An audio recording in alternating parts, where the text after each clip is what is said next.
let's get into Chris Paddack. He has been getting absolutely rocked in spring training. Over his last 2 starts, he has pitched 4 innings, allowed 11 hits, 12 earned runs, 2 home runs, 2 hit batters, 6 walks, and 3 strikeouts. So the question for today is Paddack a bullpen piece? And I'll let you lead off, Isaac. I mean, it's really hard to argue against it. He only has 2 pitches, and when you only have 2 pitches, it's going to be harder to go more than 1 or 2 innings. And Paddack has continuously showed us that. Even that wild card start against the Cardinals, he got lit up in the first, settled down a little bit in the second, got taken out in the third. These spring training games, the lineups aren't very good. You shouldn't be going out there and allowing 8 earned runs, especially against the Rockies. Like, other than Story, I don't even think Story played. Who's on the Rockies, right? Like, it's very hard to have confidence in Chris Paddack right now, knowing that he's getting lit up. And people say don't look too much into spring training. Well, to me, it's don't look too much into spring training when it comes to hitters. But when it comes to pitchers, you're out there, you should be working on something, not getting lit up like this. It's very hard to have the confidence that I used to have in Paddack. And I really do love Chris Paddack. I want him to succeed for us. I just don't have much confidence, much faith in him to do that right now. Yeah, same here. Like, one of the last spring training outings that I saw, like, he was going to be working on his off speed. They were sitting on the changeup, threw like 2 curveballs, and so I was like, okay, where is this third pitch supposed to be developing over the off season? His fastball location was shaky.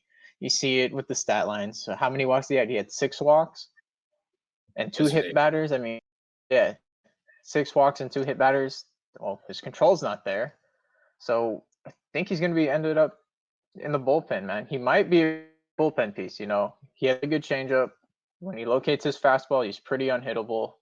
But we can only expect him to do that for so long. So if he's a long-term, like, 3-inning relief guy, or he's like a 1-inning, hey, you get really sharp stuff, that's all I can see of him right now. I don't see that he can be a starter because he's not developing the pitch. He doesn't really look like he's working on what he needs to.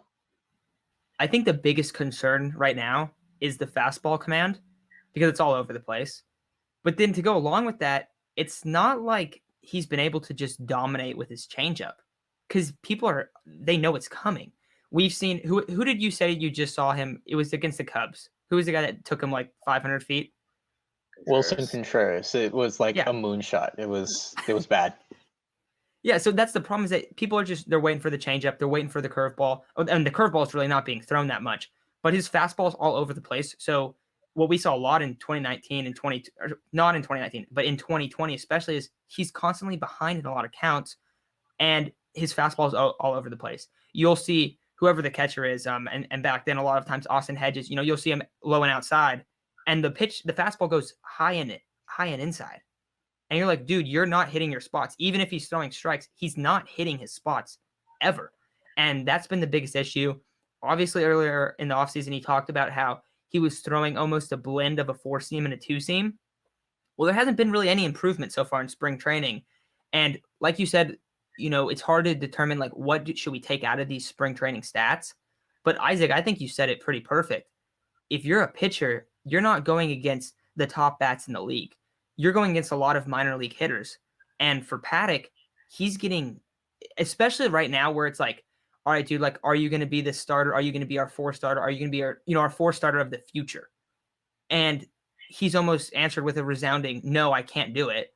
And I've told you guys this. The thing that frustrates me most is how much he's talked about how he's mentally tough. Every time he's had the opportunity to show, hey, I've progressed, or I'm this dude. We see him when he goes and plays the Dodgers. He struggles. We saw him in the wild card game. He struggles. And now this time around in spring training, it's like, hey, dude, are you going to have a bounce back year? No, your stuff almost looks worse now.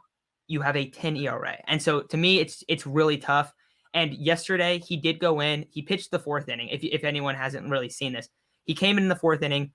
He got 1 out, allowed 3 runs, left with the bases loaded. All those guys scored, allowed 6 runs. Then because he ended up leaving in the 4th inning because he couldn't get out of the inning. But in spring training, you're allowed to have your guys come back in. He came back in, pitched both the 5th and the 6th, and allowed a run in each of those innings. So, yeah, I guess he calmed down a little bit. He's still allowing a run an inning in those next 2 innings. So the sample size isn't massive in spring, but it's definitely a reason to be concerned. I mean, I think another thing I want to touch on, I just want to ask, like, to whoever is listening, what do you guys think is wrong with Chris Paddack? Like, because I'm trying to think, what else can he do to fix, his problems, fix his issues? What do you guys think is wrong? Because I truly cannot figure it out. Like, we were talking about it before we started recording. Sometimes his fastball is pumped 98, other times it's 92. And I don't see the reason why that should be happening. It's very hard to, I've never seen that. How do you go from, it's a 6 mile per hour difference. That's so much. But, his changeup, it used to be dominant. Now it's predictable. There's a 50-50 chance you're getting either a fastball or a changeup. Most likely with 2 strikes, it's a changeup. You might as well just tell me you're throwing a changeup because I know it's coming. I hope he succeeds. If you guys have answers, tell us. Yeah, and even if it's a mechanical thing, like what it was last year, he supposedly lowered his arm angle a little bit, so it was like a 3/4. It should have been fixed in the offseason. Like, you had so many months to prepare for spring training, and if you're still having mechanical issues, why aren't you fixing it? How can you not fix it? Like, what is preventing you from being the pitcher that you were in 2019? That rookie of the year candidate, 3.3 ERA guy, a guy that was striking out, hitting 98. What is preventing you from getting there? If it's mechanics, why haven't you fixed it? If it's developed third pitch, you've had 2 off seasons to do it. What is preventing you from being that guy that you were? Yeah, so I think that we touched on Paddack quite a bit there, just like what's going on. I know one other thing I want to ask you though, Chase, you were talking about maybe just strength in his legs is an issue, like with the velocity stuff. Do you want to get into that real quickly? So yeah, for pitchers, a lot of your velocity comes from your lower half. It comes from being able to create drive through your legs. So the only thing I can think of is maybe he hasn't been working out as hard as he needs to, keeping up his strength. Like, you see Ohtani, in his offseason when he had Tommy John, he was deadlifting 500-600 pounds, and he's reaching 97 to 100 miles an hour. And a lot of those higher velocity guys, you see their legs, they're massive because that's where all their velocity comes from. You get the occasional lanky guy like Chris Sales that, he's a athlete. He hits 100 and he's thin, but most of those guys that throw 100 plus, they're built from the leg up. And also a lot of those guys they're skinny, but they're throwing heat. They're usually super long, like both tall and they just have long arm and legs. So they're able to just drive the ball really well. But I mean, for Paddack, I think that's all we really got. If you're listening to this on YouTube, make sure to comment what you think the problem is. I think there's multiple problems, honestly.